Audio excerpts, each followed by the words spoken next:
2020. Imagine you're at Al Assad Air Base in Iraq.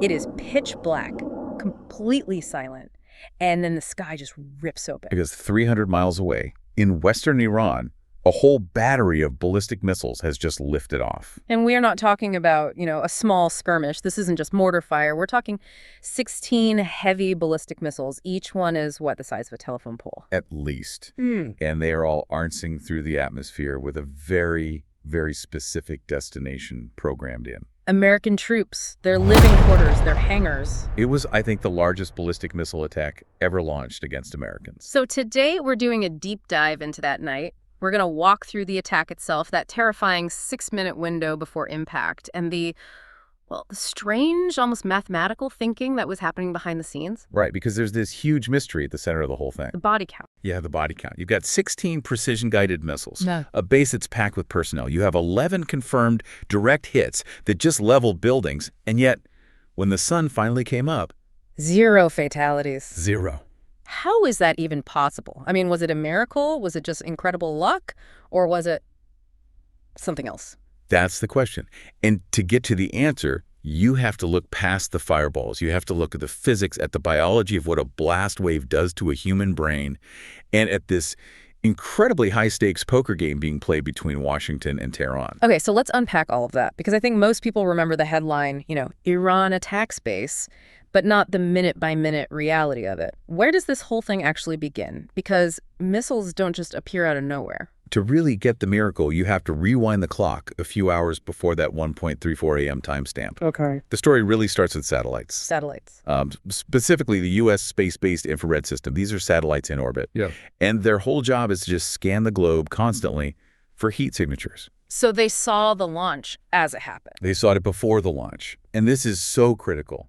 The missiles Iran used, the Qasem and the 5313, they're liquid-fueled. Which means? What exactly? That means you can't just press a button and go. You have to fuel them up. It's a whole process. It takes time. And that process, it creates this thermal bloom that these satellites are designed to pick up. So hours before the first missile even ignited, we knew the gun was being cocked. Exactly. The intelligence community saw the heat signatures spiking all over western Iran. So, okay, if we see them fueling up, and we're pretty sure they're aiming at us, why are we just watching? Why not strike the launch sites? Or, I don't know, shoot the missiles down after they launch? And that's the terrifying thing about a ballistic missile versus, say, a cruise missile. Cruise missile is slow. It's like a small airplane. You can shoot it down. Ballistic missile goes up into space and comes down at hypersonic speeds. And al-Assad at the time didn't have any defense against that. They didn't have Patriot missile batteries installed, no. Seriously. The biggest U.S. base in the region had no missile defense. Not for ballistic trajectories. So when the launch finally happened, the only defense they had was a warning. And that's the 6-minute window we're talking about? Roughly, yeah. From the moment those boosters light up in Iran to the second of impact in Iraq. You have about 6, maybe 7 minutes. 6 minutes. I just want you to think about that. 6 minutes is nothing. It's barely enough time to find your car keys. And it is definitely not enough time to evacuate a huge military base. You can't get planes in the air. You can't get convoys out the gate. If you try to run, you're just a target in the open. So the order comes down, and the logs describe this scene that just sounds like something from a horror film.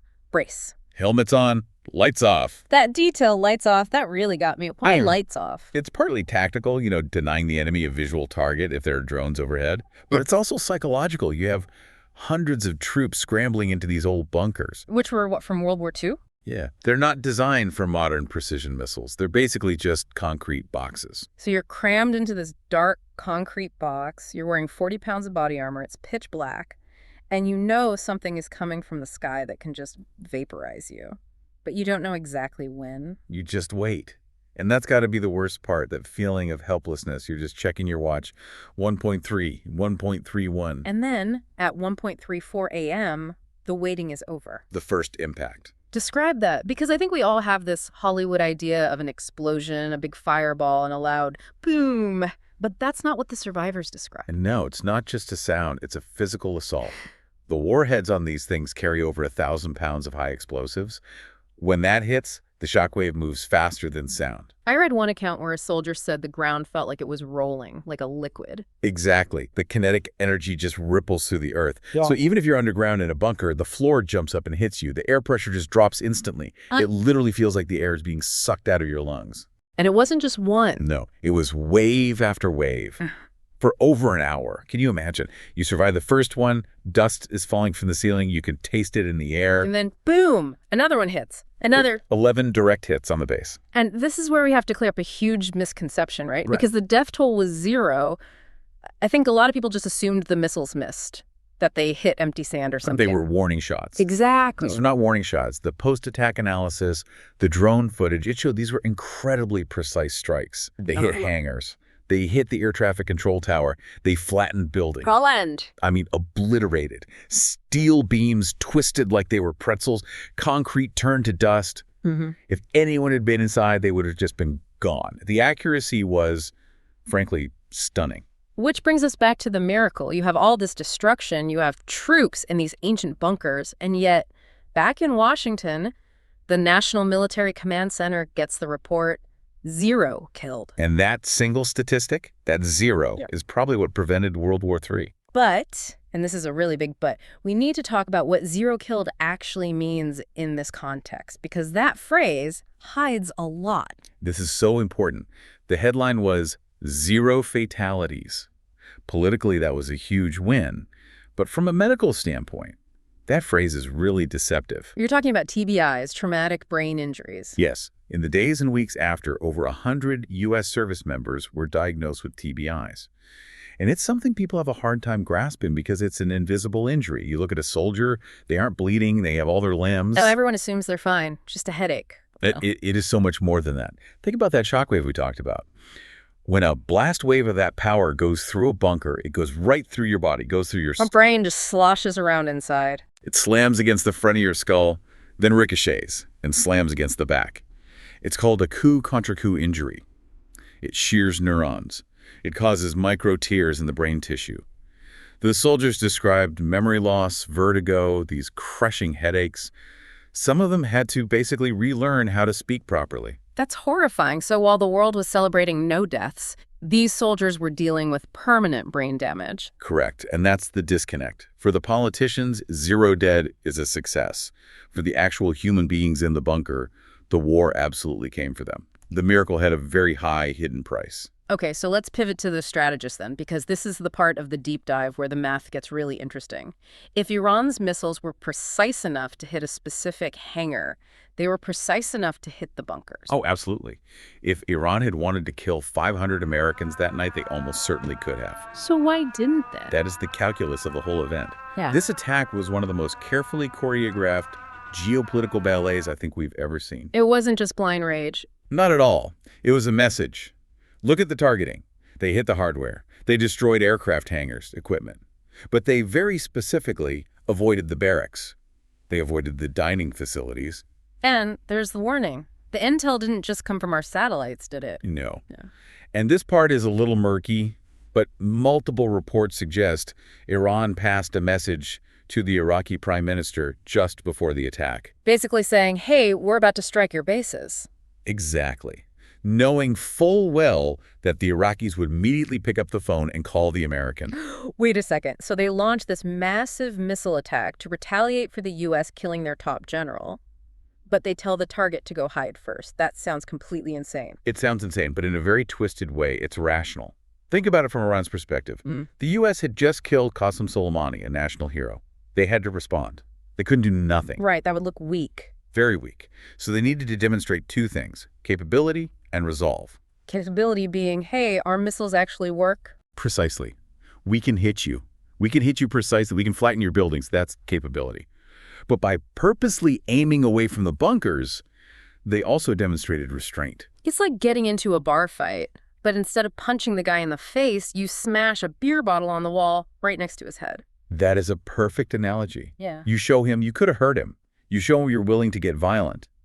But because you didn't actually draw blood, he doesn't have to pull out a gun and shoot you. But my God, what a gamble. We're talking about ballistic missiles, not throwing a bottle. What if one malfunctions? What if the guidance is off by just 50 meters and it hits a bunker by mistake? That's the terrifying part. The line between a message and a full-scale war was measured in inches. Let's play that what-if game for a second. What happens if just one American dies? If one American dies, we're not having this conversation. We are probably talking about the Third Gulf War. It would have escalated that fast. President Trump had already drawn a very clear red line. If an American was killed, the U.S. response was going to be disproportionate. The Air Force had target lists ready to go. They would have struck missile sites inside Iran command and control centers. And Iran wouldn't just sit back and take that. No way. They would activate Hezbollah. They'd activate their militias across the region. And most importantly, they'd threaten to mine the Strait of Hormuz. The world's oil choke point. 20% of the world's oil goes through there. If that closes, the global economy crashes. We're talking a massive regional war that would have sucked everyone in. And that entire nightmare scenario was avoided because a few meters of concrete, a phone call that got through? It was avoided because Iranian engineers were very, very good at their jobs, and American soldiers followed their protocols perfectly. It hung by a thread. Which brings us to the morning after. The sun comes up, smoke is clearing over al-Assad, the casualty report is confirmed, 0 killed. And the entire world just turns its eyes to Washington. I remember it so clearly. Everyone was just glued to their TVs, waiting for the president to speak. Is this it? Is he going to declare war? And instead, he walks out to the podium and says, all is well. All's is well. It must have been the biggest collective sigh of relief in geopolitical history. It just lowered the global temperature instantly. But, and this is the key, he could only say that because the numbers gave him an out. You can't stand up there and say all is well if you've got caskets on their way home. So the lack of bodies gave both sides a way to claim victory and de-escalate. Exactly. Iran told their people, we struck the great Satan. The U.S. said their attack failed to harm any Americans. It gave everyone a ladder to climb down off of. It almost feels like a Hollywood ending. The soldiers survive, the big war is averted. Except the story doesn't end there. Yeah. And this is the part that so often gets left out. But it's essential for understanding the true cost of this kind of brinksmanship. You're talking about the civilian fallout. I am. The last missiles hit al-Assad around 2:40 a.m. But in Tehran, the crisis was just beginning. You have to put yourself in the shoes of an Iranian air defense operator, sitting in a radar truck near the Tehran airport. What's gunning through his head? Absolute panic. His country has just launched missiles at the United States. He's been told to expect a massive counterattack at any second. He's expecting stealth bombers, cruise missiles. He is staring at a radar screen, terrified, looking for a ghost. And in that fog of war, in that adrenaline and fear, he sees a blip. He sees Ukraine International Airlines Flight 752, A civilian passenger jet. a Boeing 737 taken off, climbing normally, but on a grainy radar screen, if you're expecting a low-flying cruise missile, It could look like a threat. he has seconds. Literally seconds to decide. He tries to contact his command for confirmation, but maybe the comms are jammed, maybe he just can't get through. He makes a choice. He presses the button. And shoots down a plane full of families, students, children. 176 people, all of them killed. It's just devastating. And it's so directly connected. The missiles at al-Assad didn't kill any Americans, but the tension created by those missiles killed 176 innocent people a few hours later. That is the ultimate tragedy of the calculus. You can calculate a missile's trajectory, you can try to calculate the political fallout, but you can never ever calculate for human error. You can't calculate for fear. The 1.34 a.m. calculus saved the soldiers, but the equation wasn't balanced. It just moved the tragedy somewhere else. It's a brutal reminder.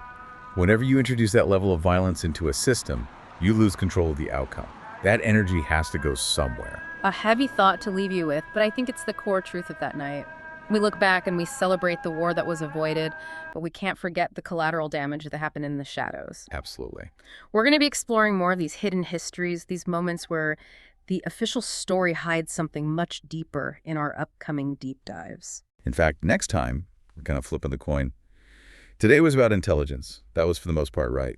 Next time, we're looking at what happens when the intelligence is dangerously wrong. That's right. Our next deep dive is called The Intelligence That Was Almost Wrong. You are not going to want to miss it. Stay curious, everyone.